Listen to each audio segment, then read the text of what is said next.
ये manifesto Congress party ने नहीं बनाया है। ये मैनिफेस्टो हिंदुस्तान की जनता ने बनाया है। हमने सिर्फ इसको लिखा है, ठीक है, और हमने सिर्फ इसको लिखा है। जो किसानों ने हमें बताया, खारगे जी को बताया, मुझे बताया, बाकी नेताओं को बताया, वो हमने लिखा है। चाहे वो रोजगार की बात हो, चाहे वो कॉन्ट्रैक्ट लेबर की बात हो, हजारों लोगों से बात करके हमने ये हिंदुस्तान की आवाज है, ये लिखी है। मगर जो राजनीति में आज हो रहा है वो क्लियर है कि सब पार्टीज को नरेंद्र मोदी, ईडी, सीबीआई, इन इंस्टीट्यूशंस को कैप्चर करके फाइनेंशियली मोनोपोली बना रहे हैं अपनी। और चुनाव के बाद रियलिटी है कि ये जो फाइनेंशियल मोनोपोली बड़ी इंटरेस्टिंग चीज है, क्योंकि सारा इंफॉर्मेशन, सारा का सारा इंफॉर्मेशन, किससे एक्सटॉर्शन किया है, किसको कॉन्ट्रैक्ट दिया है, कॉन्ट्रैक्ट देने के बाद उसने कितना पैसा दिया है, वो पूरी ब्लूप्रिंट, पूरी की पूरी ब्लूप्रिंट इलेक्टोरल बॉन्ड्स में लिखी हुई है। तो नरेंद्र मोदी जी ने आज नहीं तो कल ऑपोजिशन को पूरी chargesheet, proof sheet electoral bonds के थ्रू पकड़ा दी है। तो इसीलिए थोड़ा टेरर हो रहा है उनको, इसीलिए नंबर निकला है 400 पार। इसलिए ये महाराष्ट्र में हमारे नेता ले जा रहे हैं, हरियाणा में सब जगह हमारे नेता ले जा रहे हैं, क्योंकि इनको लग रहा है कि भैया अगर 400 पार नहीं 180 हो गई, 160 हो गई, 140 हो गई तो नैया पार हो जाएगी। Thank you. Ashish Singh.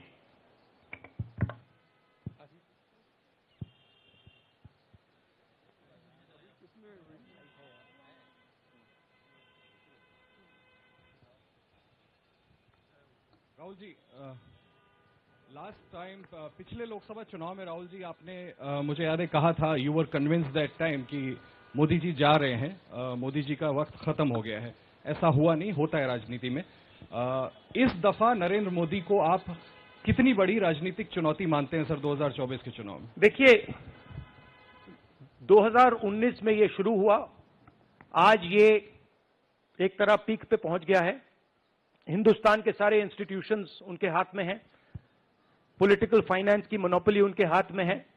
CBI, ED, income tax, EC, ये सारे के सारे बीजेपी के हाथ में है, बीजेपी के कंट्रोल में है। तो जैसे मैंने अपने भाषण में कहा, cricket match is a rigged match. Cricket match is not a fair match. उसमें चाहे सोशल मीडिया की बात करें, आप हमारे नेताओं के, ऑपोजिशन नेताओं की सोशल मीडिया देख लीजिए, मेरा यूट्यूब देख लीजिए, मेरा फेस टाइम देख लीजिए, फेसबुक देख लीजिए, इंस्टाग्राम देख लीजिए, तो ये सारा का सारा स्ट्रक्चर कंट्रोल्ड है, रिग्ड है। इसलिए बहुत जरूरी है कि जनता इस बात को समझे कि ये नॉर्मल चुनाव नहीं है, ये लोकतंत्र को बचाने का, संविधान को बचाने का चुनाव है, और इसको लड़ना और जीतना बहुत जरूरी है। ये चुनाव 2-3%, 5% और बाकी हिंदुस्तान के बीच में चुनाव है।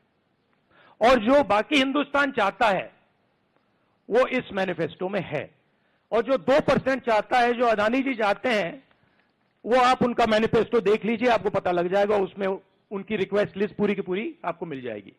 Thank you. आखिरी सवाल कुमार विक्रांत सिंह।